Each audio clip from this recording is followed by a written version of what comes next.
So this is from the infographics show. Hopefully I won't get copyrighted on this. It's aight. It's aight. I think that's one of the things that drives you guys crazy. Okay. So British SAS soldiers versus U.S. Navy SEALs military training comparison. So let's see.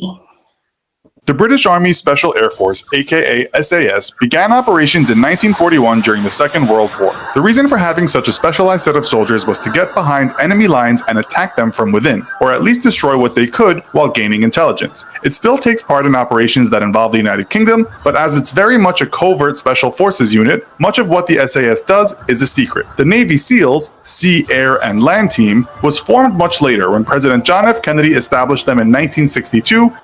I think the SAS was established during the World War II. Is that right? I'm pretty sure I saw a movie on that. Yeah. Yeah, I'm pretty sure that's right. You guys will correct me if I'm wrong, though, I'm sure. As a clandestine unit which, like the SAS, would take on special missions much of the time in very hostile environments. They also act under a veil of secrecy and are sometimes referred to as America's Secret Warriors. If both these units are so secretive, then how does one get a job with them? Well, with the SAS, there is a small problem to begin with if you are a mere civilian. They won't allow you to apply. So to start with, you must already be in the British Armed Forces or be a soldier in the British Commonwealth. Another way to get in, I think it's the same in America. You have to be approached already. You have to be an active member of the military you have to already be an active member of the military and then be approached by someone in order to join. I know you have to do that for like the CIA and some of the other like covert spy areas. So I would assume it's similar to the Navy SEALs, but I know there's a rigorous like selection process as well. Is to join the SAS reserves, and they do accept civilians. As long as you've passed the reserve training and worked with them at least 18 months, you can apply to work in the SAS proper. To apply for the SAS, you should be between 18 and 32 years of age and be in amazing physical and mental shape. You'll be required to do at least a 3-year stretch. Women can apply, but have so far been excluded from most combat movements. To apply, you must... Why? Why? I want to know why. Come on, Britain. Why? Must accept that you know the harsh demands expected of you. People have died during training, and that means signing an Army General Administrative Instruction form. You're basically acknowledging you are willing to go through hell. Next comes the medical. Okay, people have died during the training. Shit.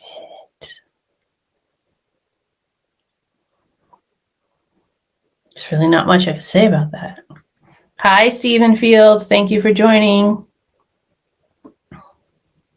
The battle fitness test, which will mean running fully kitted or squatted for 1.5 miles in 15 minutes. Apparently 10% of applicants don't even make it past this point. That pace for even an average person in running shoes and shorts isn't too bad. Now you start your real training. To join the Navy SEALs, you need to be a natural born or naturalized American between the ages of 18 and 28, although at 17 you can join if your parents say it's okay. If you want to become an officer, you can be up to the age of 33. The first woman ever started the training in 2017, but dropped out soon after. You'll need to have a clean record, and many background checks will be done. You'll then undergo physical and mental tests, including an eye test to make sure you have under 20/70 vision. As for what shape you must be in, well, you are going to go through hell with the SEALs, so they suggest you follow their Navy Special Warfare Physical Training Guide. This includes lots of long and short swims and runs, lots of interval training, as well as other workouts. As for other strength training, their gym workouts basically tell you you'll have to be as strong as a bull, as well as have all the cardio attributes. You'll be screened before you can start training, and that will mean you must show that you can run 1.5 miles in 11 minutes, but not squatted. This also comes after a 500-yard swim in 12.5 minutes. All right, I'm already exhausted. I would have never made it in the forces on either side of the pond. 42 push-ups, 50 sit-ups, and 6 pull-ups, all with a short rest in between. Once you actually start training with the SAS, the first phase lasts 4 weeks. This will test your endurance and ability to navigate through the wilderness, that being a harsh mountain range in Wales. In 2015, a young recruit died during this exercise just half a kilometer from the end. He died at the part nicknamed VW Valley, standing for Voluntary Withdrawal Valley. 2 other soldiers died that day too, leading to an inquest into the treatment of soldiers. Some of the activities in the mountains included They just kind of glossed over that. 3 people died.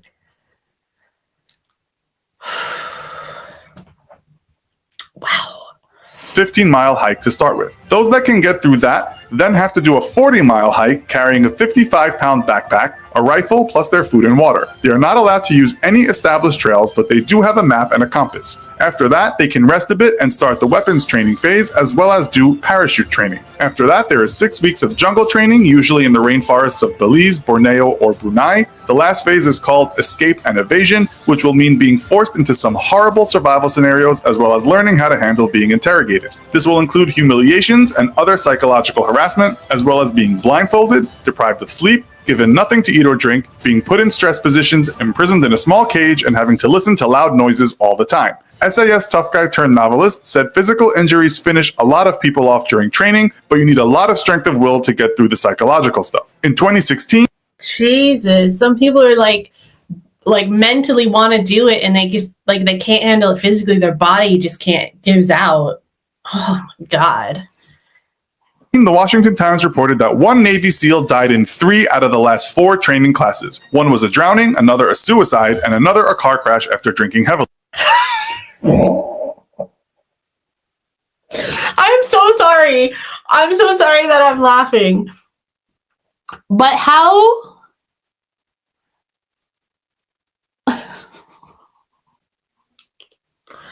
Obviously, the drowning and the suicide are extremely tragic, but somebody died driving drunk as a Navy SEAL trainee.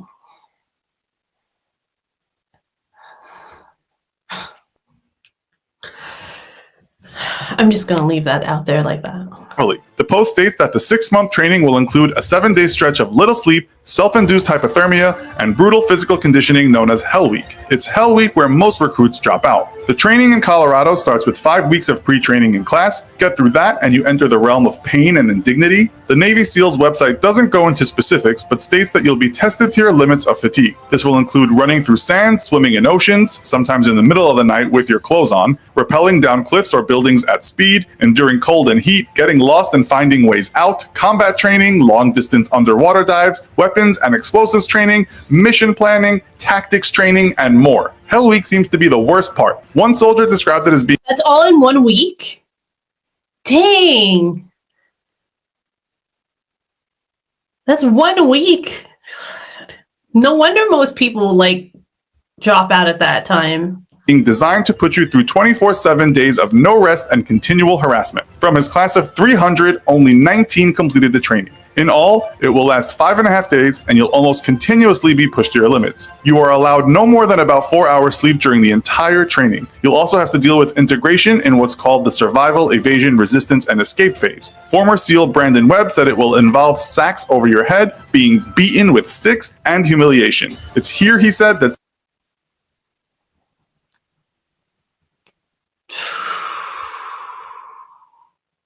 I wonder if that kind of stuff is happening in the SAS and they just obviously, because it's so much more secretive, they don't talk about it. But that, why? I don't understand the subjection to that. There's got to be, I guess you have to be conditioned to withstand it to an extent, but it's difficult for me to not find it cruel. some people lose their minds. At least after that, you get some classroom time. For 7 weeks, you'll also have a land warfare phase as well as parachute training. If you pass it all, you'll be given the Navy SEAL Trident, but then have to do advanced training. This will include sniper, communications, and free fall parachute training. Once you are done, you'll have way more weapons to use than a regular soldier. In the SAS, this will include a C8 carbine assault rifle, an ultra-compact individual weapon, an M16, an HK MP5 submachine gun, an HK 417 sniper rifle, an AW-50 anti-material rifle, handguns, tear gas, canister launchers, stun grenades, rocket launchers, portable anti-personnel mines, grenade launchers, surface-to-air missiles, and many more things it will take too much time to talk about. You'll also, of course, get all the kit, including things like body armor. According to the Navy SEALs website, your regular SEAL on land will carry such things as the Colt Automatic Rifle 15, the M60 machine gun, M203 grenade launchers, a shotgun, an SASR 50 caliber sniper rifle, an M107 anti-material rifle, a Beretta M9 handgun, a 20mm Gatling. Do they need all those? I mean, each individual person is getting this. It's not like these are all locked up in a place somewhere and you take them out with you on a mission when you go. Seems like a lot. Gun and AT-4 rockets. Again, these are just some of the most used weapons, as the list is endless. So, who do you think has the... I can tell you right now, no. I wouldn't make it. I don't know if I'd make it in regular. I definitely wouldn't make it in regular military either. The minute someone started yelling in my face, I'd fucking lose my mind. But this is why I have so much respect for people who are in the military. And if you are able, if you volunteer for this, right, and you're willing to put yourself through this, and then you do all these dangerous missions after the fact, like, wow. Like, how can you not respect that?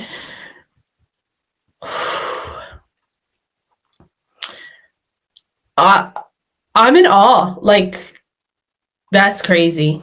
That is so crazy.